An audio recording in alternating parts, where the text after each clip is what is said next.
Mom नहीं है।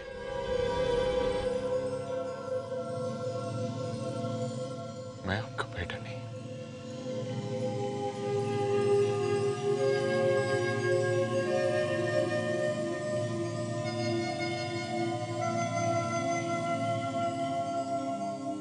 Please कह दीजिए कि आप मजाक कर रहे हैं। प्लीज कह दीजिए कि आप मेरे डैड हैं, मॉम मेरी मॉम है।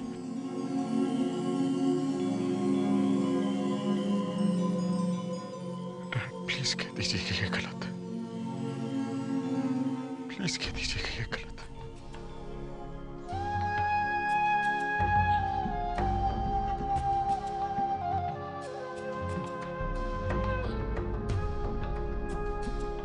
समय बेटा, मेरी और मोहिनी की शादी को 4 साल हो चुके थे, पर हमारा कोई बच्चा नहीं था। हम दोनों ने अपना अपना चेकअप भी करवाया, मगर डॉक्टर्स को समझ ही नहीं आया कि प्रॉब्लम क्या है, और हम बच्चे के लिए तरस रहे थे। तब हमने फैसला किया कि हम बच्चा गोद ले लेंगे और हम इंडिया चले आए। यहाँ आकर हम एक ऑर्फनेज में गए, जहाँ सबसे पहला बच्चा जो हमें दिखा वो तुम थे।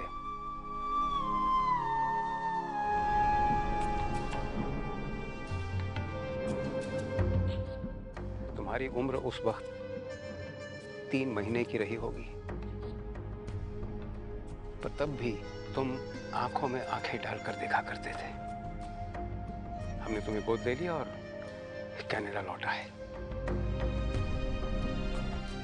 हमें बड़ी खुशी थी कि अब हमारे घर आंगन में भी नन्ही नन्ही किलकारियां गूंजेंगी, और तुम्हारे कदम हमारे घर के लिए शुभ साबित हुए। मेरा बिजनेस सडनली बढ़ने लगा, और मोहिनी की कोख के लिए तो जैसे तुम वरदान लेकर आए हो। तुम्हारे आने के 4 साल के बाद स्वीटी आ गई, फिर शोना, फिर निक। लेकिन बेटा, हमारे लिए तुम हमेशा हमारी पहली औलाद रहे, हमारा सबसे बड़ा बेटा, और हमेशा रहोगे। समय, हम तुमसे ये बात छिपाना नहीं चाहते थे। जिस दिन तुम्हें गोद लिया, हमने फैसला कर लिया था कि जब तुम सब कुछ समझने लायक हो जाओ, तुम्हें सब कुछ बता देंगे। लेकिन बीतते वक्त के साथ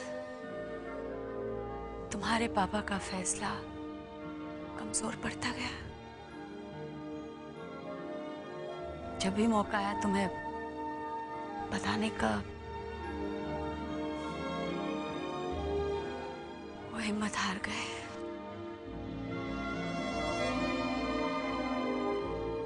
ये तो मैं जानता था कि एक ना एक दिन तुम्हें सच बताना ही पड़ेगा, मगर इन हालात में सच बताऊंगा ये मुझे माफ कर दो बेटा।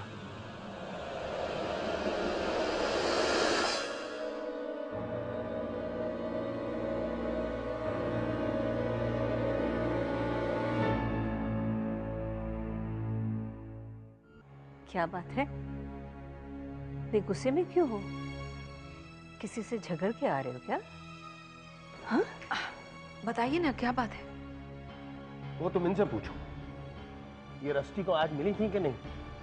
तुम उसे क्यों पूछ रहे हो? मुझसे पूछो। हाँ, मैं रस्टी से मिली थी। मैं मंदिर गई थी और वो मंदिर से आ रही थी। तो इसमें बुराई क्या है? मैं कितनी बार कह चुका हूं कि हमारे घर से उसको कोई भी न मिले। मुझे ये बिल्कुल गवारा नहीं। रणधीर, मैं जानबूझकर तो उसे मिलने नहीं गई थी।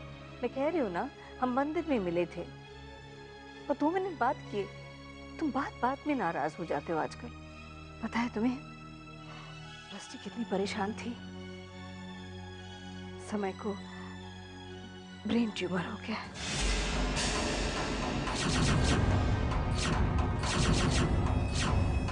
वो मंदिर में समय के लिए दुआ मांगने गई थी। तो ये सब आप मुझे क्यों बता रहे हो? मेरी बला से कल मरता, आज मरे। अरे क्या हो गया आपको? आप ऐसी बात कैसे कह सकते हैं?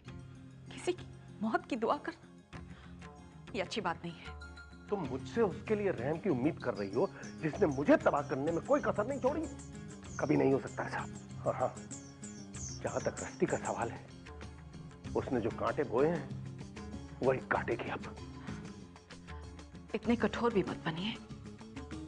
रस्टी को ना ही मैं कभी पहले पसंद करती थी और ना ही आज। ये बात आप भी अच्छी तरह जानते हैं। लेकिन फिर भी ऐसी तकदीर तो परमात्मा साथ पराये को भी न दे। मथुरा, तुम्हारे मुंह से रस्टी के लिए ये बातें सुनकर बहुत अच्छा लगा। एक औरत हूं ना बीजी, इसलिए औरत का दर्द अच्छी तरह समझ सकती हूँ। रणधीर,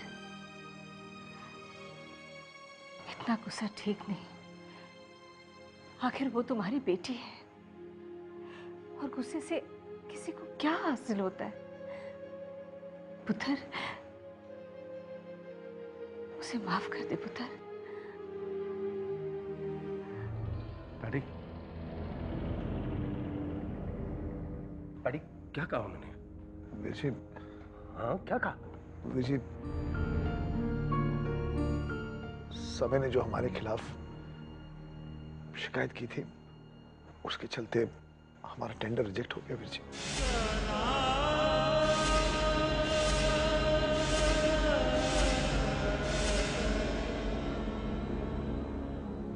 हमें ब्लैकलिस्ट कर दिया गया।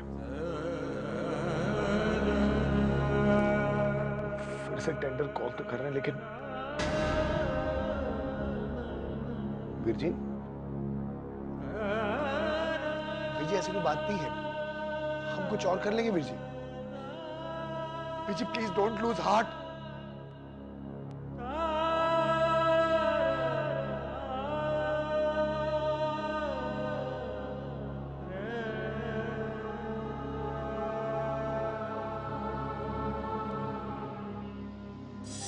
श्राप देती हूँ समय। जिस तरह तुमने मेरे परिवार को बर्बाद किया, जिस तरह तुमने मेरी दुनिया उजाड़ दी, उस तरह तुम भी तबाह हो जाओगे। एक दिन आएगा जब अपना कहने के लिए तुम्हारे पास कोई नहीं होगा। बस बस।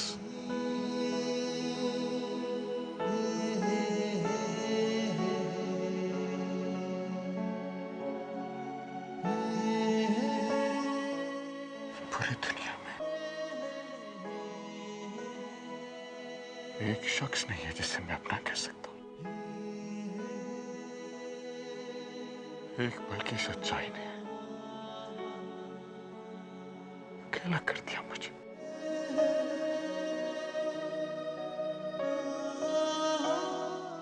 कोई नहीं है मेरा।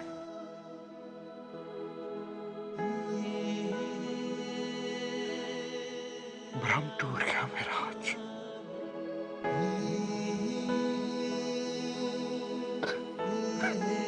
कोई नहीं है।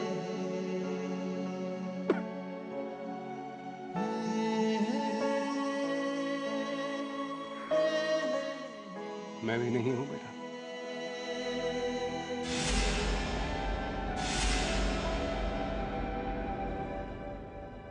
मानता हूं बेटा, गुनाह किया है मैंने, लेकिन बेटा उसके पीछे भी मेरा प्यार छुपा था। सच पूछो बेटा तो मैंने कई बार सोचा कि मैं भूल जाऊं कि तू मेरा बेटा नहीं है। तुझ जैसे बेटे का अरमान तो हर बाप को होता है बेटा। ये मेरा बस चलता ना तो मैं इस सच को भीतर समेटे इस दुनिया से निकल लेता। पर मुझे क्या पता था कि तकदीर हमारे साथ इतना घिनौना मजाक करेगी। मुझे माफ कर देती है।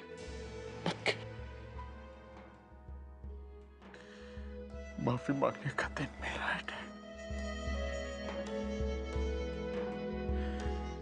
सब कुछ तो आपका दिया हुआ है, ये पूरी जिंदगी आपकी दी हुई,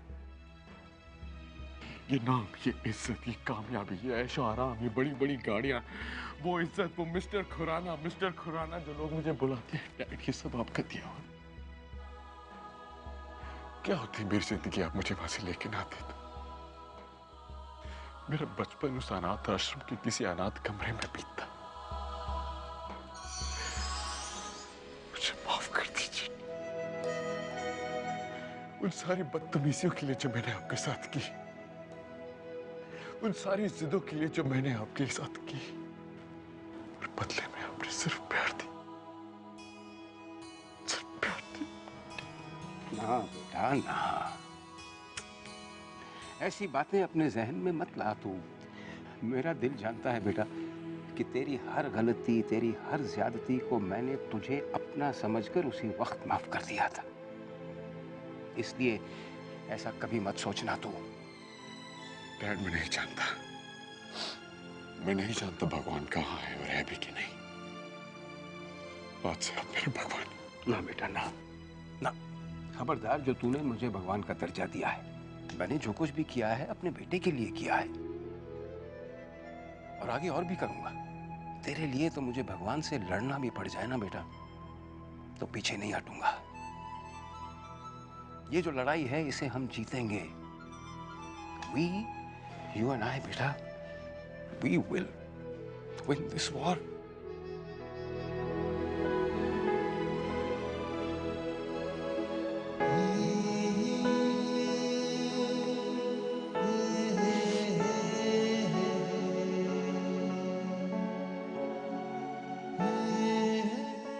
हम लड़ेंगे डैड, हम जीतेंगे, क्योंकि मेरा भगवान मेरे साथ।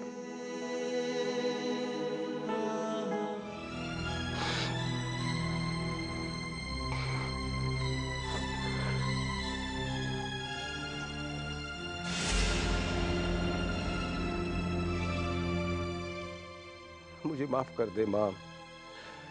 आज मेरी वजह से मेरे बेटे के दिल को दुख पहुंचा है। वो पगला तो मुझे भगवान का दर्जा दे रहा है। माँ, मैं तो पूरा इंसान भी नहीं हूं। उसे मैंने कह तो दिया कि उसे कुछ नहीं होने दूंगा, लेकिन मैं किस लायक हूं माँ? तू उसकी मदद कर, उसकी रक्षा कर माँ। तू उसकी... कुछ नहीं होगा समय को, हम लड़ेंगे, हम सब मिलकर लड़ेंगे समय की बीमारी से और उसे बचाएंगे। बेटा, मैंने सुना है कि एक सुहागन की जिद के सामने भगवान भी हार मान जाते हैं। बेटा, मेरी मिन्नत है तुझसे, मेरा समय मुझे वापस ला दे, मेरा बेटा मुझे वापस ला दे तू। लेकिन कैसे, कैसे होगा ये सब? उसके लिए हमें समय की असली माँ को ढूंढना होगा, या कम से कम उनकी मेडिकल रिकॉर्ड्स को। वही तो मैं जानना चाहती हूँ। How will we do that?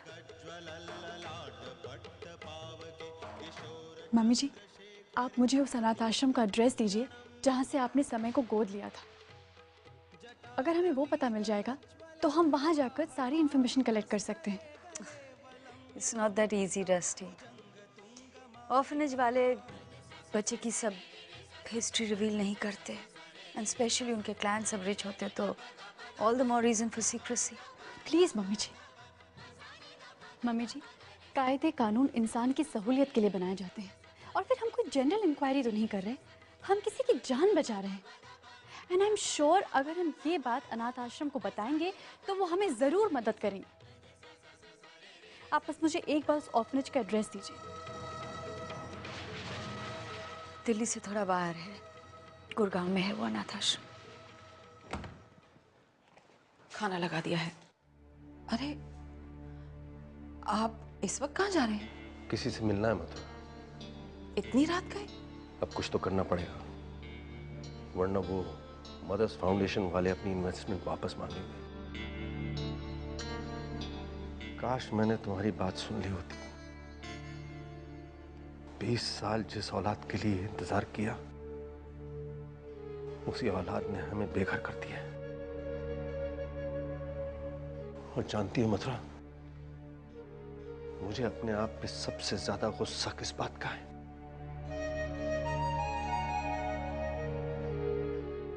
कि मैं उस लड़की से अब भी प्यार करता हूं और बद्दुआएं देता हूं। और जितना प्यार उसके लिए मेरे दिल में उमड़ता है, उतनी ज्यादा बद्दुआएं निकलती हैं। बस कीजिए, बस। क्यों आप अपने आप को इतना दुख दे रहे हो? समय भी तो दुख से गुजर रहा है ना। मथुरा, अभी तो उसको बहुत कुछ सहना है। उसने मेरी और मेरे परिवार की हाय ली है। उसे तो भगवान भी पश्चाताप का मौका नहीं देंगे।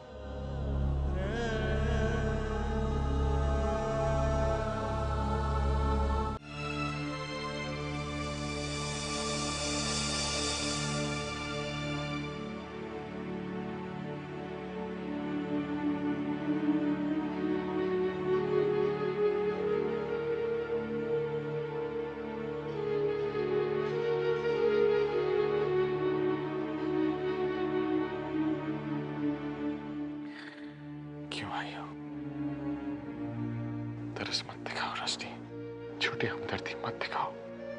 ये झूठी हमदर्दी नहीं है समय। मुझे फिक्र है तुम्हारी। क्यों फिक्र है? यही तो चाहती थी। श्राप किया था ना तुमने मुझे। देखो सच होगी। बद्दुआ देने के बाद मसीहा मत बनो। तुम्हारी आंखों में नफरत देखने की आदत है मुझे। प्लीज वैसे ही रहने दो। फिक्र दिखता हूं तो तंग होता हूं मैं। प्लीज खुशी मनाओ। प्लीज कहो कि तुम यही चाहती थी।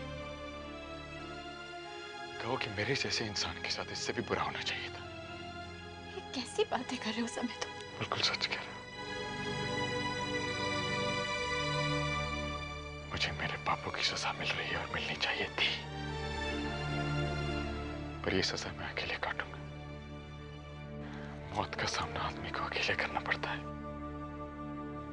और अगर आसपास दुश्मन ना हो तो मौत थोड़ी सी आसान हो जाती। Please go, please leave.